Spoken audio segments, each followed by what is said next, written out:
Hello, everybody, and welcome to another wonderful day of physical chemistry.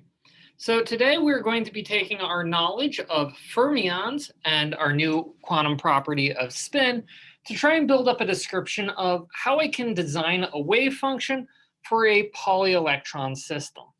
So if I'm going to put multiple electrons around a system, we're going to make use of the full Pauli principle. So this is a little bit different from the Pauli exclusion principle that you've seen in the past. So the full Pauli principle essentially states that when the label of any two fermions are exchanged, the total wave function changes sign. So this is the part that we really care about. So if I rearrange a wave function and I switch the positions of electron 1 and electron 2, the end result is that I get a change in sign. There is also a similar principle for bosons, that when I exchange the sign of two bosons, so again, this is particles with an integer spin, the total wave function remains the same. In other words, it doesn't change sign. So we're going to ignore the second bit here and focus really on this fermions, because fermions is going to be our protons, electrons, and neutrons. So let's go ahead and take our original proposed equation for a wave function. So if I can make the orbital approximation, I can give my total atomic orbital as a function of the product of the two hydrogenic orbitals, where electron 1 is in wave function 1 and electron 2 is in state 2. And according to the Pauli principle, if I switch the locations, so essentially if I switch the order, where now R2 is in the first state and the second electron is in the first state and the first electron is in the second state, then I should have an inverse in sign. So a way to think about this is often when I'm looking at my wave function, I order out my electrons 1, 2, 3, 4. Well, what this means is if the electrons switch position, I should see a switch in sign. This feels a little bit odd, but a lot of the quantum mechanical principles lead to some fun results. Now, this is going to be a little bit problematic when I'm, say, building up a wave function for a helium atom. So if I go ahead and say deal with a hydrogenic helium atom, so I only have one electron around the helium, that first electron is going to go into the 1s orbital, and we're going to assign it a spin of alpha. So here, alpha 1 is going to represent that the first electron is in the plus 1/2 spin state. And by saying 1s, this also gives me the n value, the L value, and the m sub L. So I get all other three quantum numbers here. And that last fourth spin number ends up being represented by this alpha term, showing you just how important spin is in molecular orbitals, that it gets its own symbol. Now, the trick is I'm going to have to, when I add in the second electron, I'm going to have to find a combination of wave functions for my first and second electron that satisfies my Pauli principle. So if we were going to say try the logical procedure and give both of these electrons in the same exact state. So again, both of these electrons are going to sit in the 1s orbital, which we know that they should. But if I try to both give them an alpha or up spin, well, I end up with a slight issue, because if I try and switch my 1s and 2s, well, I don't see a switch in sign. The sign remains positive, because it really doesn't matter who's first or who's second if they're all in the same state.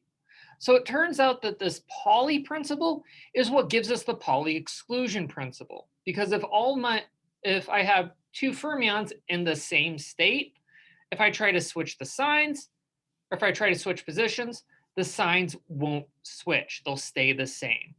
So this essentially guarantees my Pauli exclusion principle. So let's go ahead and try and take this function of trying to satisfy the Pauli principle by putting my second electron still in the 1s state, but now we're going to give it a beta spin, where beta is going to be an ms equals minus 1/2 spin.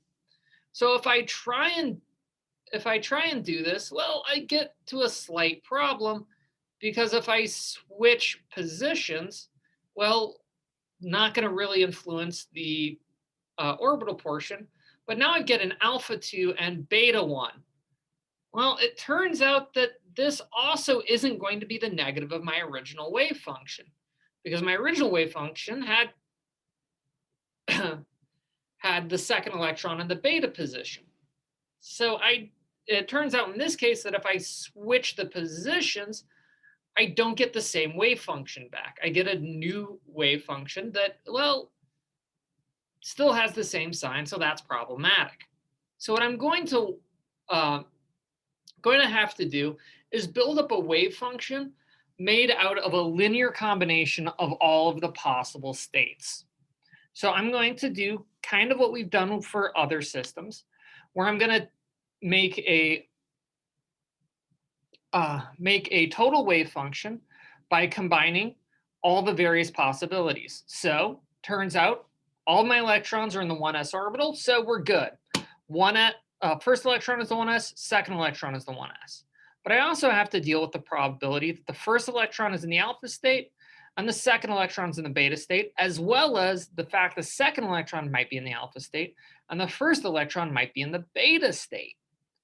Yes, this feels a little bit odd, but what this really is telling me is that I've got a 50% chance of the first electron being up and the second electron being down, and a 50% of the exact opposite. The second electron is up and the first electron is down, which should help guarantee I have that when I switch the order which electron is in which state, that I at least get the same basic form back. But the question is it going to be a positive linear combination, which can be denoted by this sigma plus, meaning that I'm adding alpha 1, beta 1 with alpha 2, beta 1? Or is it going to be a negative combination, where it's going to be my first state minus my second, or alpha 1, beta 2 minus alpha 2, beta 1? Again, if I was looking at the probability density, both of these systems should give me the exact same probability density, because when I square these functions, I'll get the same general structure. So that shouldn't be a big problem. However, one of the things to make note of is we can generate this negative linear combination using the sigma minus, which again represents alpha beta minus alpha beta instead of plus here. Now, this gives us two possible linear combinations. I can add my wave functions together, or I can take the difference of the two wave functions when I build my linear combination. So we're going to have to see which one of these satisfies the Pauli principle.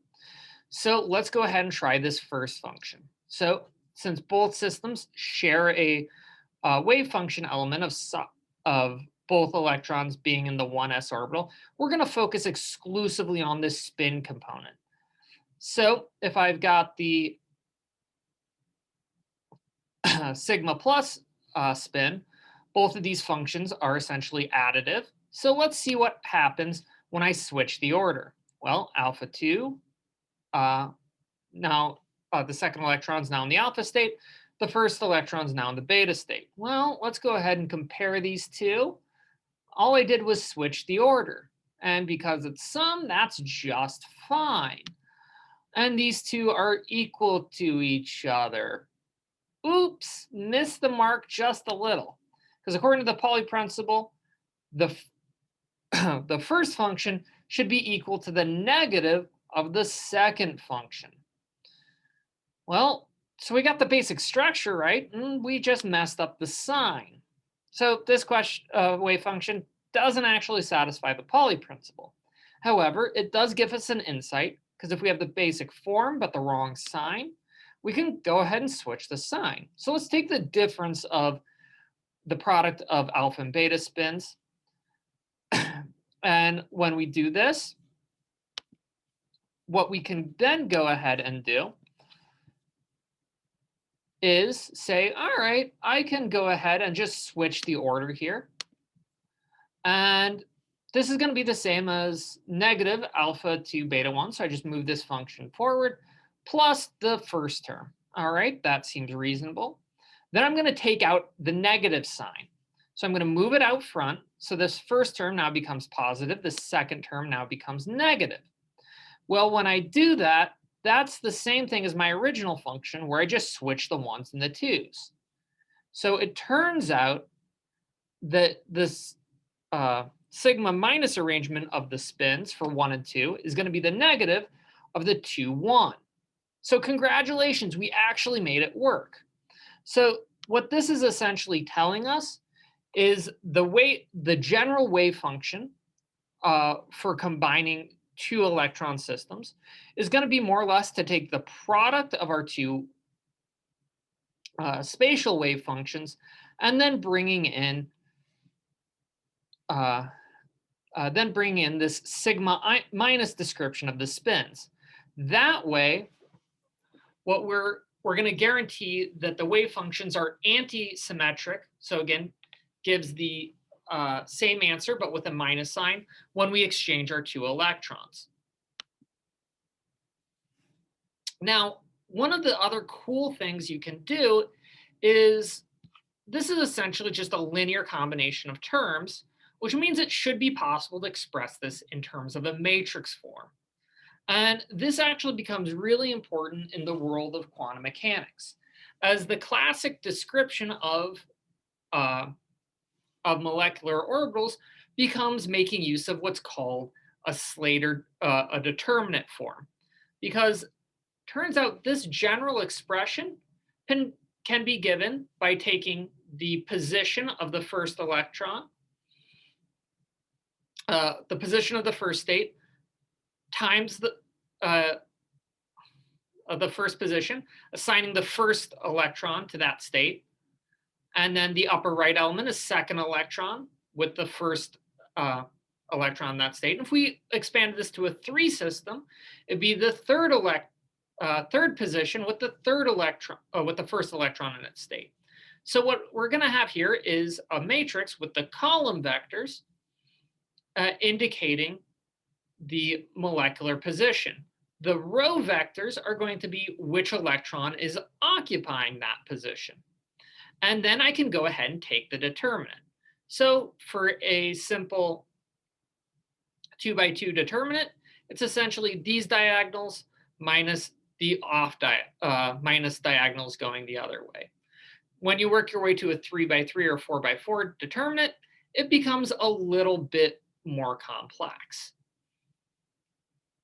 And one of the reasons why this is important is because it turns out any multi-electron wave function can actually be written in determinant form of these occupied atomic orbitals. So in this case, this would be a determinant perfectly describing the wave function for a helium atom, where I've got my, my two potential states are spin up in the 1s orbital or spin down in the 1s orbital. Then I'll have the first electron occupying that state or the second electron occupying one of these states. And then taking the determinant, it's going to give me a long linear combination of the exact full wave function, which will be guaranteed to be anti-symmetric. And you can extend this to 3, 4, 5, 6 by 6 determinants. Each time it's going to give me a perfect wave function for my system. And these are often called Slater determinants, and they're a very good way of building up our wave functions. So I'm going to use this as a quick chance to kind of summarize our Pauli principle, because there's a lot going on here, especially when we're talking about spin and fermions. So we're going to start with this idea that electrons possess a 1/2 spin, and as such, they act as fermions.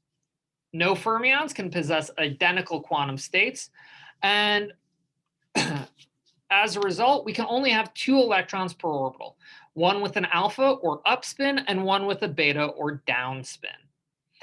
And because of the fact that electrons are fermions, we also have a requirement that our electron exchange be anti-symmetric. I switch the positions, I switch the signs. And it turns out that we can describe any combination of orbitals, of these orbitals as a determinant of essentially the occupied orbitals. So a determinant of which states are being occupied and which electrons are occupying them. Using this, we can have a perfect description of the wave function of any poly electron system, whether it's atomic or molecular. So that should be useful in the future. So next time, we're going to take a step back in trying to figure out how to fill up our orbitals now that we have our Pauli principle, and revisit, well, what's the energy of these systems? So turns out we're going to be talking a little bit more about Z effective. Until then, take care.